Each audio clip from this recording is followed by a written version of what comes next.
오늘 이 새벽에도 기도해 오신 여러분에게 주님이 주시는 평강이 충만하기를 예수님 이름으로 축복합니다. 26학년도 수능을 치르는 날입니다. 우리나라만큼 수능에 예민한 나라가 없습니다. 오늘 1시부터 1시 50분까지는 비행기도 이착륙을 못할 정도로 이렇게 수능에 예민합니다.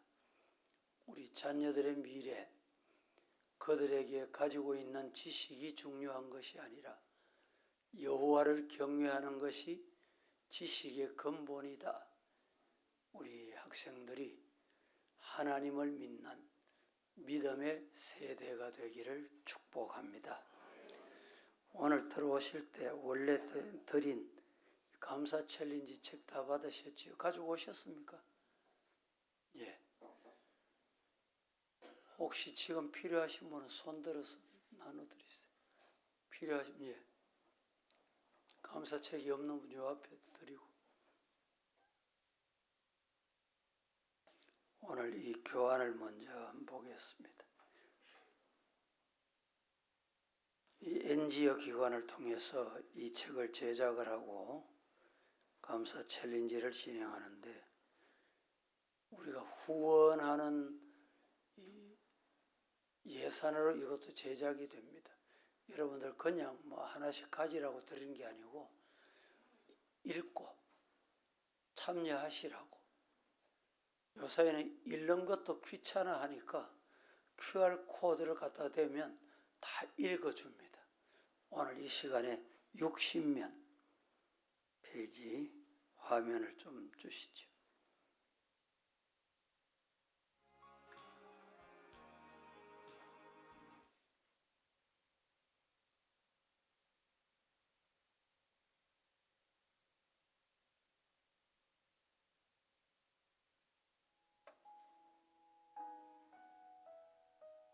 무너짐 이후 은혜로 다시 서다. 감사 간증 묵상 주원규. 저는 생계를 위해 여러 가지 일을 하며 돈이 되는 일이라면 무엇이든 하겠다는 마음으로 살아왔습니다. 그러던 중 사업을 시작했지만 동업관계에서의 사기로 인해 큰 금전적 손실을 입고 채무까지 떠안게 되었습니다. 그 후 이를 악물고 일어섰고 어느새 자수성가라는 말을 들을 만큼 외적인 성공을 이루게 되었습니다. 하지만 이어서 도전한 사업에서 인생에서 가장 큰 실패를 겪게 되었습니다. 경제적인 손실뿐만 아니라 사회적 신뢰가 무너졌고 가족을 제외한 주변 모든 인간관계가 끊어졌습니다. 공적인 비난과 개인적인 낙담이 한꺼번에 몰아닥친 시기를 지나며 저는 삶의 의미와 중심을 완전히 상실했습니다. 그때 제가 향한 곳은 교회였습니다. 믿음이 있어서 간 것은 아니었습니다.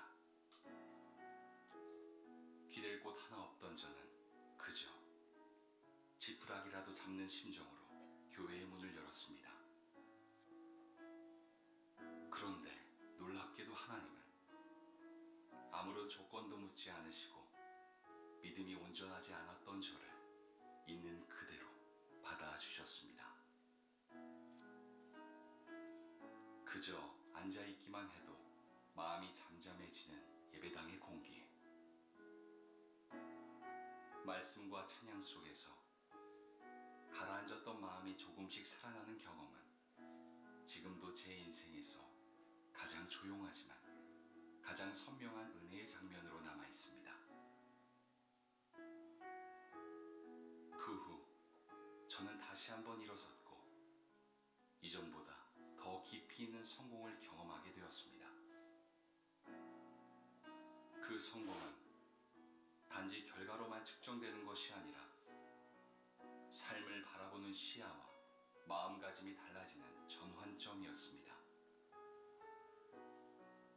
그저 지켜봐 주시고 함께 해주신 하나님의 은혜 앞에 저는 이전과는 다른 삶을 살고 싶다는 마음을 갖게 되었습니다. 더 이상 움켜쥐려 하지 않고 받은 것을 흘려보내는 사람이 되고자 다짐하게 되었습니다. 그 덕분에 저는 이전보다 더욱 담대해졌고 동시에 더욱 겸손해질 수 있었습니다. 그리고 이제는 하나님께서 저에게 새로운 인연들도 허락해 주셨습니다. 절망 속에서 홀로였던 제가 이제는 함께 예배하고 함께 걸어가는 사람들을 만나 공동체 안에서 새로운 출발과 하나님의 여정을 시작하게 되었습니다.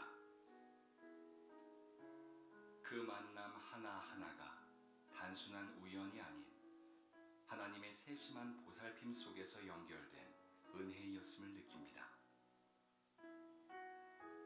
이제는 위기 속에서 도망치듯 찾는 교회가 아니라 기꺼이 나 자신을 내려놓기 위해 찾아가는 교회가 되기를 바랍니다. 비록 신앙은 아직 완전하지 않지만 그 안에서 중심을 잡고 나 자신을 비워내고 온전히 내려놓는 법을 배워가고 있습니다. 돌이켜보면 제가 걸어온 모든 여정, 그 안에 있던 실패와 회복의 반복, 그리고 수많은 선택의 순간들 속에 하나님의 손길이 분명히 함께하고 계셨음을 고백하게 됩니다. 그분은 끝내 저를 포기하지 않으셨고 지금의 저는 그 은혜 안에서 조금 더 겸손히 감사함으로 살아가고 있습니다.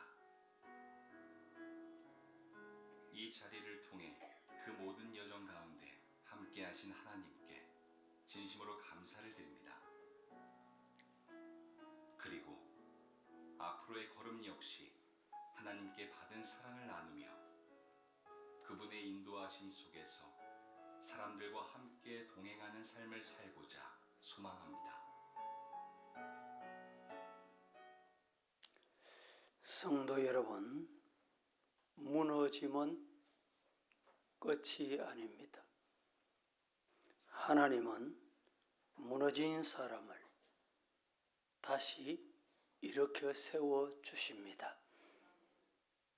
오늘 본문 시편 42편은 낙심하여 무너진 한 복판에 서 있는 내용으로 우리에게 소개합니다.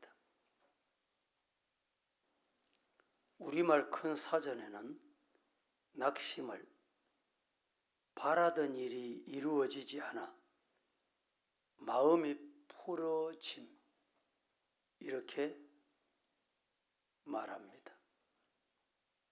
다시 말하면 낙심은 희망을 잃음 이런 뜻입니다. 히브리 말로는 사하르 풀이 죽게 하다, 구부리다, 누이다 이런 뜻입니다. 낙심은 일어서지 못하게 하는 마음입니다. 오늘 본문의 시편 기자는 낙심의 한복판에서 누구를 찾았냐? 창조주 하나님을 찾았습니다. 그리고 다시 서는 길을 봅니다. 무너짐 이후에 은혜로 다시 서려면 뭐가 필요한가? 무너짐에서 일어서려면 어떻게 해야 되는가? 우리의 신앙이 무너져 있습니까? 가정이 무너져 가고 있습니까? 내 신앙이 무너져 갑니까? 일어서시기를 주의 이름으로 축복합니다. 일어서려면 뭐가 필요합니까? 첫째는 왜 낙심해야 했던가 라는 것을 알아야 합니다. 왜 낙심합니까? 내 뜻대로 되지 않는다 생각할 때 많은 사람들은 낙심하게 됩니다.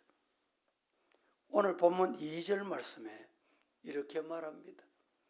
내 영혼이 하나님 곧 살아계시는 하나님을 갈망하나니 내가 어느 때에 나가서 하나님의 얼굴을 배올까?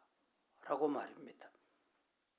오늘 시편 기자는 예루살렘 성전에 올라가서 예배 드리고 싶었습니다. 그런데 중요한 것은 예배 드리고 싶은 마음은 있는데 갈 수가 없습니다. 시편 오늘 42편의 배경은 확실하지는 않습니다. 하지만 낙심은 분명히 경험하고 있는 현실입니다. 맞이하고 있는 현실이 된 것입니다. 오늘 우리도 예외일 수 없습니다. 학생은 공부했지만 성공이 안 되고, 사업은 계획을 했지만 결과가 반토막이 나고, 회사 생활은 열심히 한다고 했지만 쫓겨나야 될 형편이, 전도 여러분 얼마나 애써 봤습니까? 반응이 없습니다. 기미가 보이지 않습니다. 가정, 교회, 개인, 모든 일이 자꾸만 어긋난다고 생각되십니까? 이때 사람들은, 인간은 낙심하는 것입니다. 왜 낙심합니까? 이유를 모를 때 또 낙심합니다. 2절 말씀에 내 영혼이 하나님 곧 살아계시는 하나님을 갈망하나이다. 9절 말씀에 내 반석이신 하나님께 말하기를 어찌하여 나를 잊으셨나이까? 내가 어찌하여 원수의 압제로 슬프게 다니나이까? 여러분, 왜 이 일이 생겼는지, 왜 원수가 더 잘 되는지 알 수가 없다. 그때 인간은 낙심하게 돼 있습니다. 또 하나, 왜 낙심합니까? 나도 모르는 사이에 옆 사람이 평가합니다. 주변 사람이 평가합니다. 안 돼, 못해, 모자라, 부족해, 못할 거야. 나를 그렇게 평가하는 것입니다. 3절 말씀에 이렇게 말합니다. 사람들이 종일 내게 하는 말이 네 하나님 어디 있노? 내 눈물이 주야로 네 음식이 됐다. 밥 먹듯이 눈물, 아침, 점심, 저녁 먹듯이 눈물. 왜? 조롱하는 거예요. 다른 사람들이 이해 못할 정도로 나를 이해 못하는 거예요. 10절 말씀에는 이렇게 말합니다. 내 뼈를 찌르는 칼같이 내 대적이 나를 비방하여 늘 내게 말하기를, 뭐라고? 네 믿는 하나님 봤나? 네 하나님 어디 있노? 하나님 있으면 왜 그래? 인간이 이렇게 평가합니다. 만일 시편 기자가 오늘 본문에 보면 고라의 자손 돼 있습니다. 어떤 주석가는 다윗이다 이렇게 표현하기도 합니다. 아무튼 여러분, 조롱받는다. 여러분 조롱 받아보셨습니까? 조롱받으면 어떤 마음이 생깁니까? 나는 안 되는 인간이구나. 나는 못하겠구나. 그리하여 낙심하게 됩니다.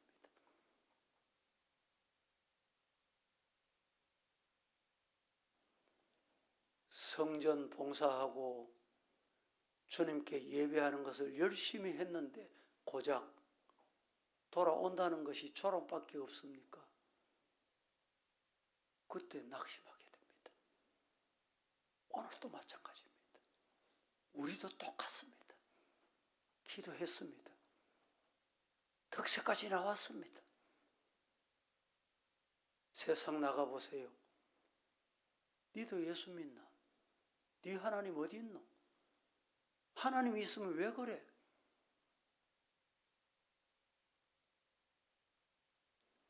성실히 했는데 인정받지 못할 때, 아니 기도했는데 기도 안 한다고 자꾸 구박합니다. 성경 읽고 있는데 성경 안 읽는다고 자꾸 따집니다. 교회 나와 예배를 드렸는데 예배를 충실하지 않다고 또 우중합니다. 이게 누구의 소리입니까? 사람의 소리입니다. 그때 인간은 낙심할 수밖에 없어요. 내 뜻대로 안 될 때, 이유를 모를 때, 남의 평가, 이웃의 평가, 사람의 평가가 차갑게 다가올 때 인간은 낙심합니다. 혹 이런 자리에 놓여 있습니까? 은혜로 다시 일어서려면 따라해 봅니다. 나를 보지 말고 살아계신 하나님을 보자. 믿습니까? 나를 보면 낙심할 수밖에 없어요. 나를 보지 말고 나를 장중에 잡으시고 오늘도 인도하시는 전능하신 살아계신 하나님을 바라보십시다.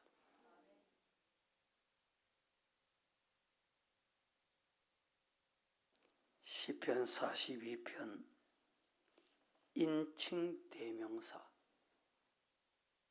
무려 51회 반복이 됩니다. 시인의 시선이 자꾸 나에게 머무릅니다. 여러분, 나를 자꾸 바라보세요. 나를 바라보면 연약함밖에 안 보여. 부족함밖에 안 보여. 이웃 사람과 다른 사람과 친구와 열심히 하고 복받은 사람과 비교하면 약해 보여. 부족해 보여. 없어 보여. 안 돼 보여. 못할 것 같아.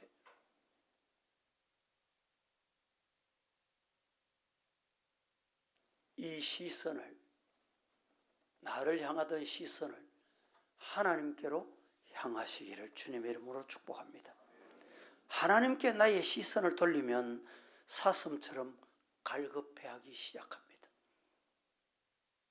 1절 말씀에 하나님이여 사슴이 시냇물 찾기에 갈급한 같이 내 영혼이 주를 찾기에 갈급하나이다.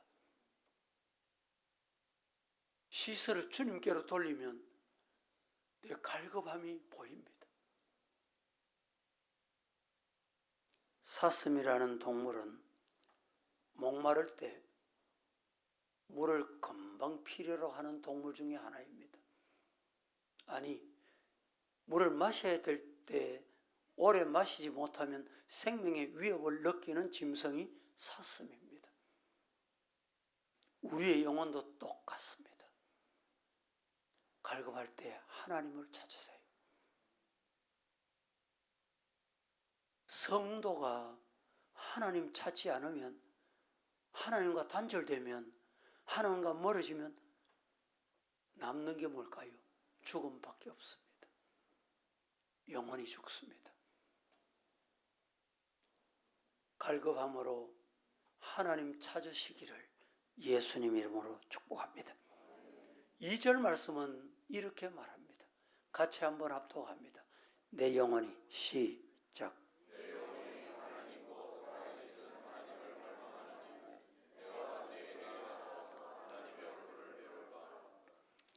언제 나가야 합니까?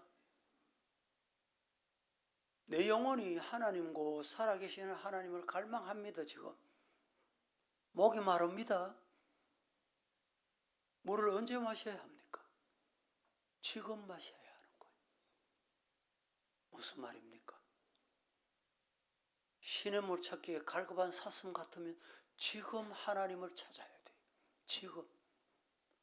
내일 하나님께 나가야지 그러지 마시고, 목마르시거든 나는 목마른 그 순간에 성전에 오세요. 교회 오세요. 기도하세요. 찬양하세요. 말씀 앞에 아멘 하세요.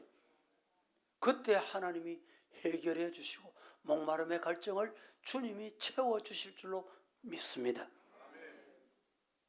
지금 오늘 이 시간, 오늘 이 새벽 갈급함 주님이 채워주시려고 부르셨습니다. 지금은 불가능을 말할 때가 아니라, 안 된다고 말할 때가 아니라, 나를 보고 실망하고 절망할 것이 아니라 하나님을 바라보자. 언제? 지금 하나님을 바라보십시다. 시작. 그렇습니다. 지금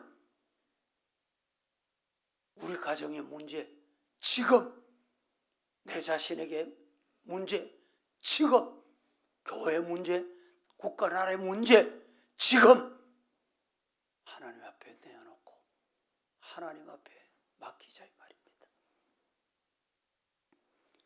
하나님께 시선을 돌리는 방법이 뭘까요?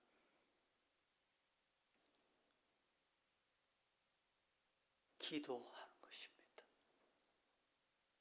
기도가 뭡니까? 맡기는 거예요. 호흡을 할 때, 식사를 할 때, 여러분 기도가 막히면 죽습니다. 요사이 이 기도를 막아가지고 갑자기 식사하다가 쓰러지는 사람 봅니다.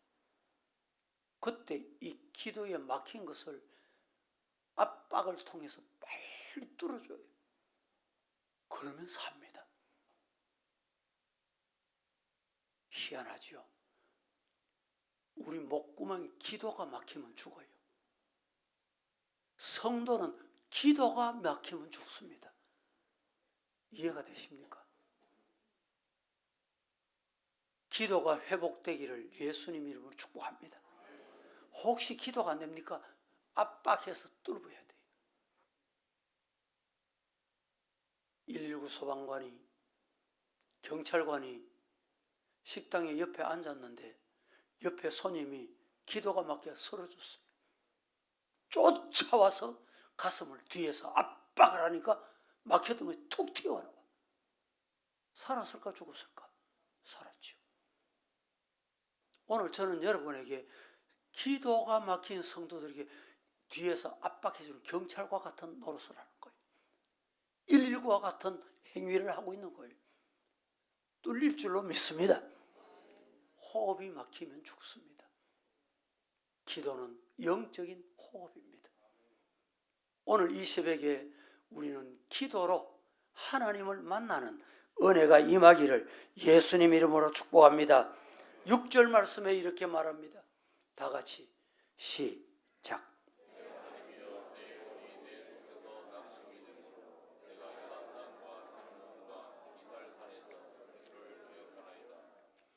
내 하나님이여, 내 영혼이 내 속에서 낙심되므로 내가 요단강, 요단 땅, 헤브론, 미살 산에서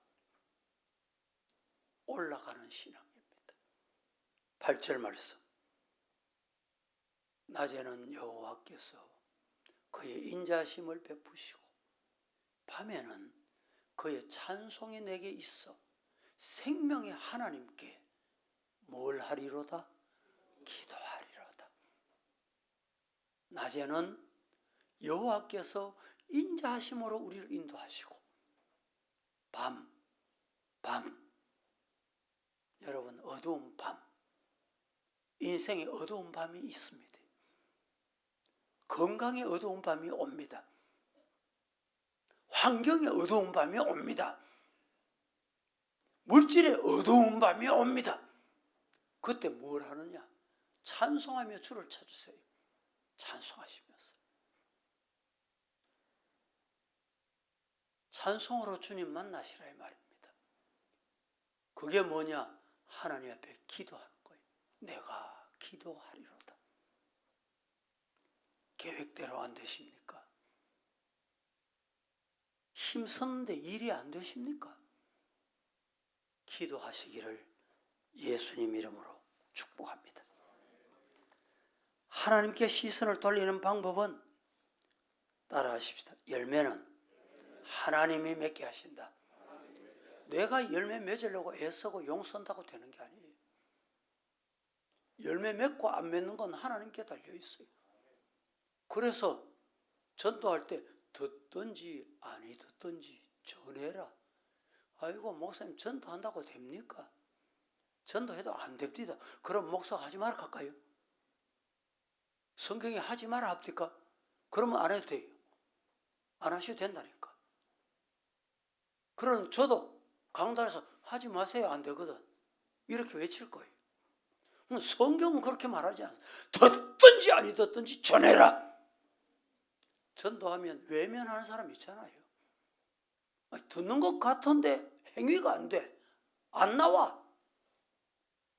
여러분 듣든지 아니 듣든지 전하라는 말은 열매는 하나님께 있다.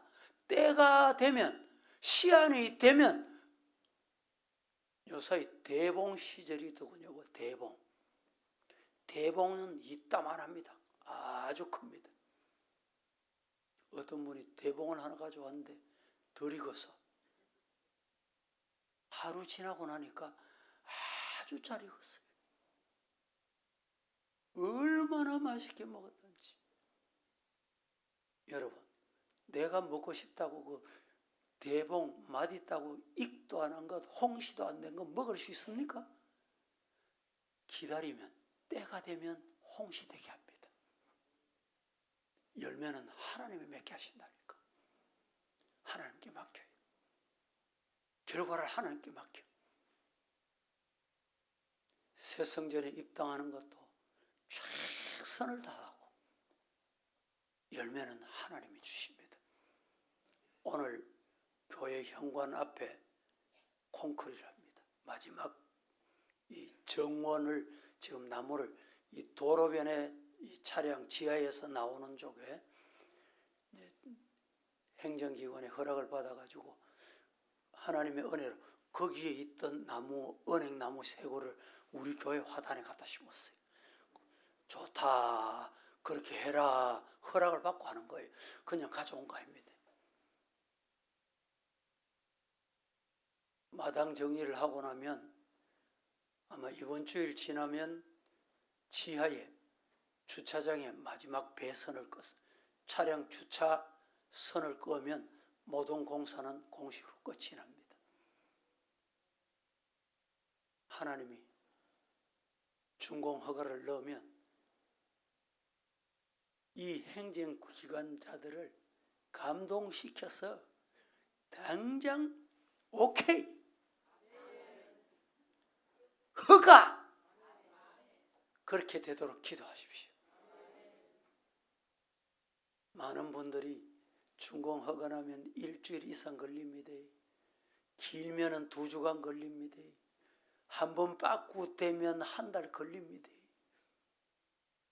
이런 일이 없도록 우리는 뭐 해야 돼요? 기도가 안 막히도록 기도해야 되는 거예요. 기도하면 뚫립니다. 먹는 게 내려간다니까. 먹는 게 내려가면 소화가 됩니다. 소화가 되면 살이 되고 뼈가 되고 양식이 되는 거예요.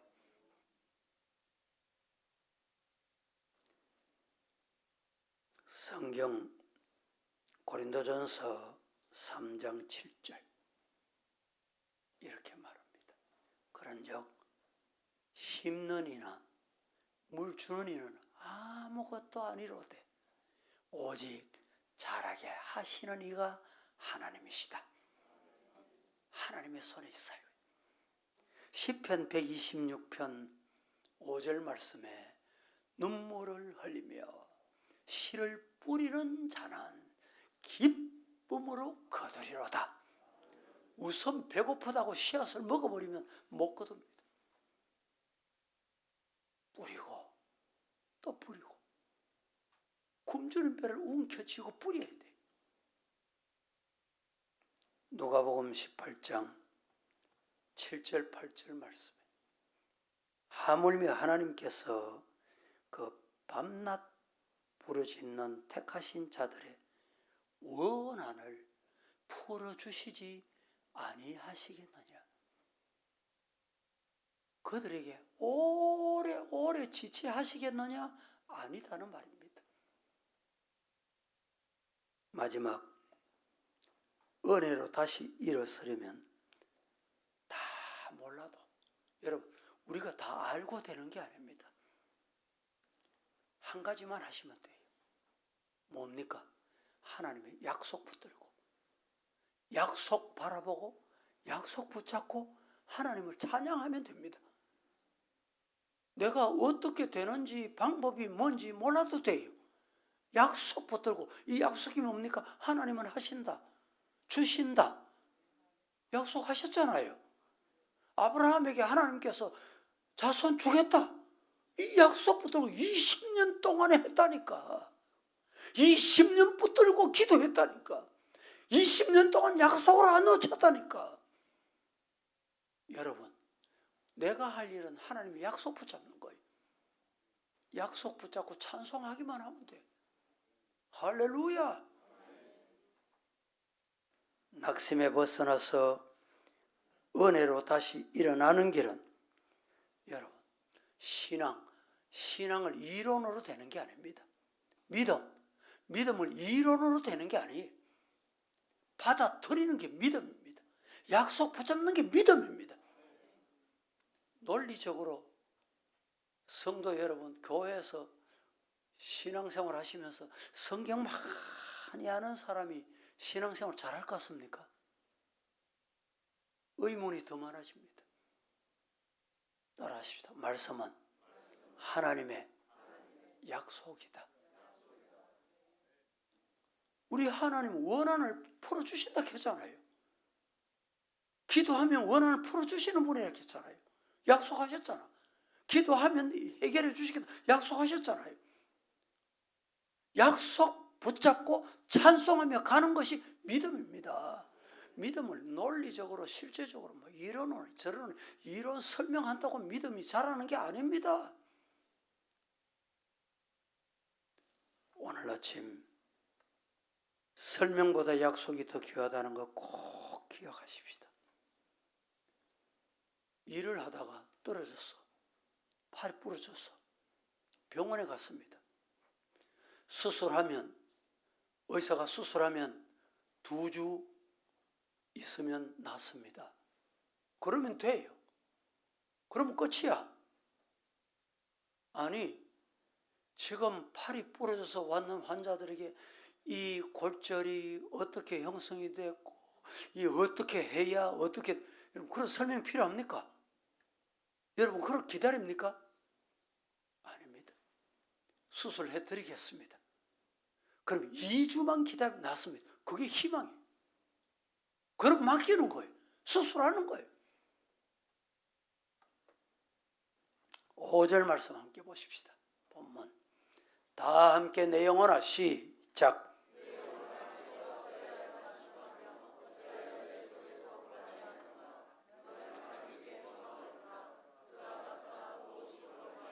따라하겠습니다. 하나님께 소망을 두자. 여전히 찬송하리로다. 11절 말씀 한번 보십시다. 시작.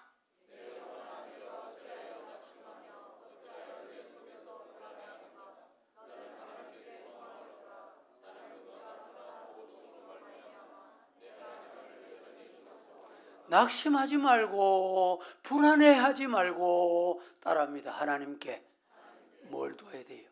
소망을 둬. 하나님께 소망 두는 건 말씀 붙드는 거예요. 약속 붙드는 거예요.